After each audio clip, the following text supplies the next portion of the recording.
Welcome to the third reading from Turkeyfoot, What is Our Big Problem by me, Dr. Michael Luick-Thrams. In the first reading, we looked at the thesis.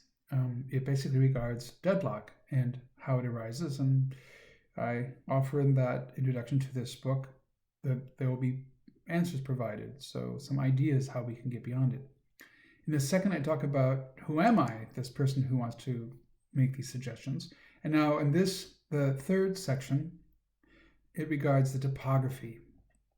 Of course, every author, every statistician, every historian is affected by his or her environment, of course. I mean, everyone is all the time. And yet, when a person comes from a very specific, and you could say, fading world, like the rural Midwest that I grew up in the 60s and 70s, which is in many ways gone, it very much colors a person for the rest of his or her life, and it colors how one sees the world.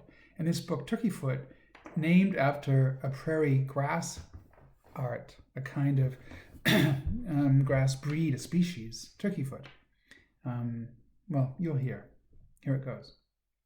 The opening quote is, "Iowa is not a chunk of Midwest cut out of arbitrary lines from the enormous map of farmland that extends interminably through 12 states. It is a unit of consciousness, and it has a culture of its own.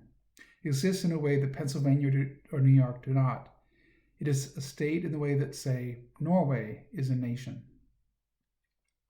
It's a quote from Philadelphia-born Iowa historian Lawrence Lefort in his book, Iowa, A Celebration. Introducing the topography. Much of the year I lived in Thuringen in the middle of Germany. My adopted home was once the westernmost province of the communist-ruled East. Now I'm just as quickly in Berlin by a high-speed train as I am in Munich or Frankfurt, and just as quickly amongst my trams relatives in Brandenburg, along the Polish border, as I am among the Luick ones near Stuttgart, not far from the French one. Although the Berlin Wall fell 3 decades ago and Germany's two halves have been united for almost 30 years, it amazes me how relatively little the two sets of Germans really know about each other, and how what they think they know is often fragmented and flawed.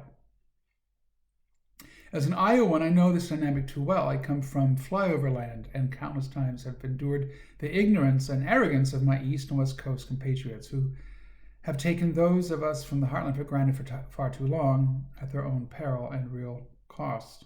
Although Iowans endorsed Obama twice, we voted for Trump in droves, angry and eager to be finally heard. While coastal elites engineered global trade, offshored most manufacturing jobs, and used mid-continent farmers as political pawns, we in the center unraveled and still suffer. In 2006, I ran for public office, seeking a platform from which to critique the systems that both blind and bind us. Assuming I would never win, I was the uncandidate candidate, a maverick from the prairie, as native yet as odd as the tall Turkeyfoot greenswards that once covered the Great Plains. Again, it's a breed of grass. Looks like a turkeyfoot. The heading seeds. An exceptional, unwieldy, and concurrently stunning grass, Turkeyfoot is a noble form of life, even more special because of its distinctiveness and rarity in a vast, diverse world. Now, in 2019, I read this in 2020, I wrote the book, that part of the book in 2019, I'm writing about that campaign and my concerns which fueled it, to serve as a roadmap as well as warning to the many ascending stars, hoping to illuminate our nation's way forward. As my writing progressed, I realized I needed to broaden its scope as my campaign led me to better understand things that divide us. That led me to consider our divisions, both on the individual and the national level, and to question how those divisions might be overcome. A fellow refugee from what once was an intact and proud Middle America, my friend Marcellus, from Iowa City but living in Berlin, reviewed an early draft of this book. Despite our shared Midwestern roots, he warned, "Why are you using Iowa as your setting? You're whittling away any marketable audience. Your tone will appeal only to gay Quaker farm boys from Iowa." My urbanized, globalized pal resists realizing that in the pages to come, our Iowa is a stand-in for anywhere rural USA. With some sand, cows, and Native Americans, it could be New Mexico.